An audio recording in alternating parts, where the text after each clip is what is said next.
Lesson 5. Read each context card. Tell a story about two pictures using the vocabulary words. Wonderful. Pets are wonderful. They make very good friends. Noises. Big dogs bark loudly. Small dogs do not make such loud noises. Quiet. A lizard is a very quiet pet. It does not make a sound. Sprinkled. The fish food was lightly sprinkled on top of the water. Share. Take pictures of your pets to share with your friends. Noticed. This pet rabbit noticed or looked carefully at the carrot held for it to eat. Bursting. Look at this crowded basket. It is bursting with puppies. Suddenly. A pet parrot might surprise you if it suddenly says a word. Read and comprehend. Story structure. The people who are in a story are characters. The setting of a story is where and when the story takes place. The plot is what happens in the story. As you read Teacher's Pets, think about where the story takes place and who is in it. Think about what happens too. You can use a story map like the one below to tell the main parts of the story. Characters, setting, plot. Visualize. Picture what is happening as you read. Preview the topic. Places around town. A town is a place where people live and work. Think about a town you have lived in or visited. Each place around town is important for a different reason. A post office helps people keep in touch. Police stations and fire stations help keep people safe. Think about why a school is an important place. You will read about what happens in one town's school in Teacher's Pets. Target skill, story structure. Tell the setting, characters, and plot in the story. Genre. Realistic fiction is a story that could really happen. As you read, look for characters who act like real people, a setting that could be a real place, story events that could happen to you. Meet the author, Daly Ann Dodds. Daly Ann Dodds received a very special honor in 2007. Her book Teacher's Pets was read to hundreds of kids on the lawn of the White House during the annual Easter egg roll. Meet the illustrator, Marilyn Hafner. Readers of Ladybug magazine know two characters created by Marilyn Hafner, Molly and her cat, Emmett.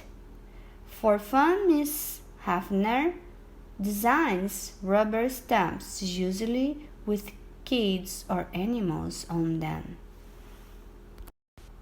Teacher's Pets. Essential question. How is a school like a community? Good morning, class. My name is Miss Fry. Monday was sharing day in Miss Fry's class. You may bring something special, said Miss Fry. May we share a pet? Wilson asked. Yes, said Miss Fry, but just for the day. On Monday, Winston brought in his pet rooster. I call him Red. He eats corn and he crows. The neighbors say he crows too much. What a wonderful pet, said Miss Fry. We're happy he can visit us today. Cock-a-doodle-doo. But that afternoon, after all the children had left, there was Red still sitting on his roost near Miss Fry's desk. She sprinkled corn in Red's dish, then locked the door and went home to her quiet little house. On Tuesday, Winston told Miss Fry, "The neighbors wonder if Red can stay at school for a while." "Of course," said Miss Fry. "How lucky for us." The next Monday was Patrick's turn. My tarantula's name is Vincent. He likes to eat bugs and hide inside my mother's slippers. "What a wonderful pet," said Miss Fry. "Don't forget to take Vincent home with you at the end of the day." But that afternoon, after all the children had left, there was Vincent, still sitting in his jar on Miss Fry's desk. She gave Vincent a big juicy bug, sprinkled corn on Red's dish, then locked the door and went home to her quiet little house. On Tuesday, Patrick told Miss Fry, "My mother says Vincent likes her slippers too much. We are wondering if he can stay at school for a few days." "Of course," said Miss Fry. "How lucky for us." The next week, Roger brought in his cricket. "His name is Moe," said Roger. "He eats leaves from the garden and sings chirp, chirp all night long." "What a wonderful pet," said Miss Fry. Analyze the text. Author's word choice. What does Miss Fry say every time a child asks if a pet can stay? What does this tell you about Miss Fry? That afternoon, after all the children had left, Miss Fry noticed Moe sitting in his box on the table. Miss Fry looked at Moe. He almost seemed to smile. "Welcome to our class, Moe." Right before her eyes, he did a huge somersault up in the air. "Bravo!" said Miss Fry. She gave fresh green leaves to Moe and a big juicy bug to Vincent, sprinkled corn in Red's dish, then locked the door and went home to her quiet little house. The next day, Roger said to Miss Fry, "My mother says Moe chirps too much." "He's welcome to visit as long as he likes," said Miss Fry. And so it went. Alia shared her pet goat named Gladys. It said "Bah" and ate her sister's homework. Amanda shared her pet dachshund. It liked to chew bones and the pillows on her Aunt Judy's new sofa. Jerry brought in his pet boa constrictor. It never made a sound. No one knew exactly what it liked to eat, but Jerry said his father's expensive tropical fish had suddenly disappeared one day. There was Megan's cat, Mitchell's mice, Daniel's ducks, and Tom's iguana. Frankie's frog, Lily's monkey, Turn's turtle, and something square and fuzzy that Avery brought in. It looks like a kitchen sponge, said Bruce. A really old kitchen sponge. It's my pet, said Avery. And that was that.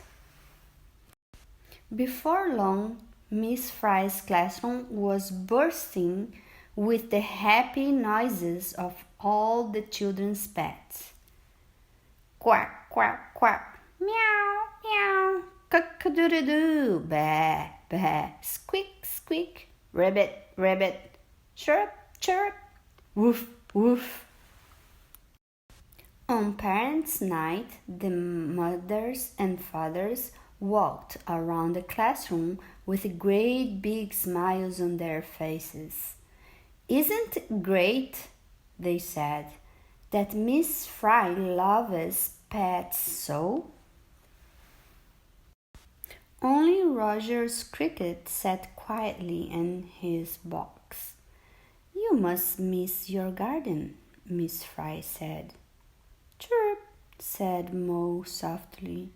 He crawled under one of his shiny green leaves. On the last day of the school, Miss Fry's class had a party with balloons, hats, and ice cream cups. Goodbye, children, Miss Fry sang out. Have a nice summer and don't forget to take home your pets. One by one, the children disappeared, and with them went their pets. No more pets, said Miss Fry. She looked around the quiet, empty room. Then Miss Fry noticed a box sitting on her desk. She peeked inside. A little face looked up at her.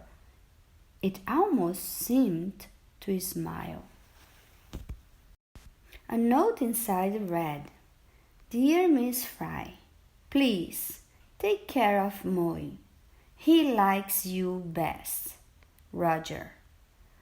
How lucky for me, said Miss Fry. Moe did a huge somersault up in the air.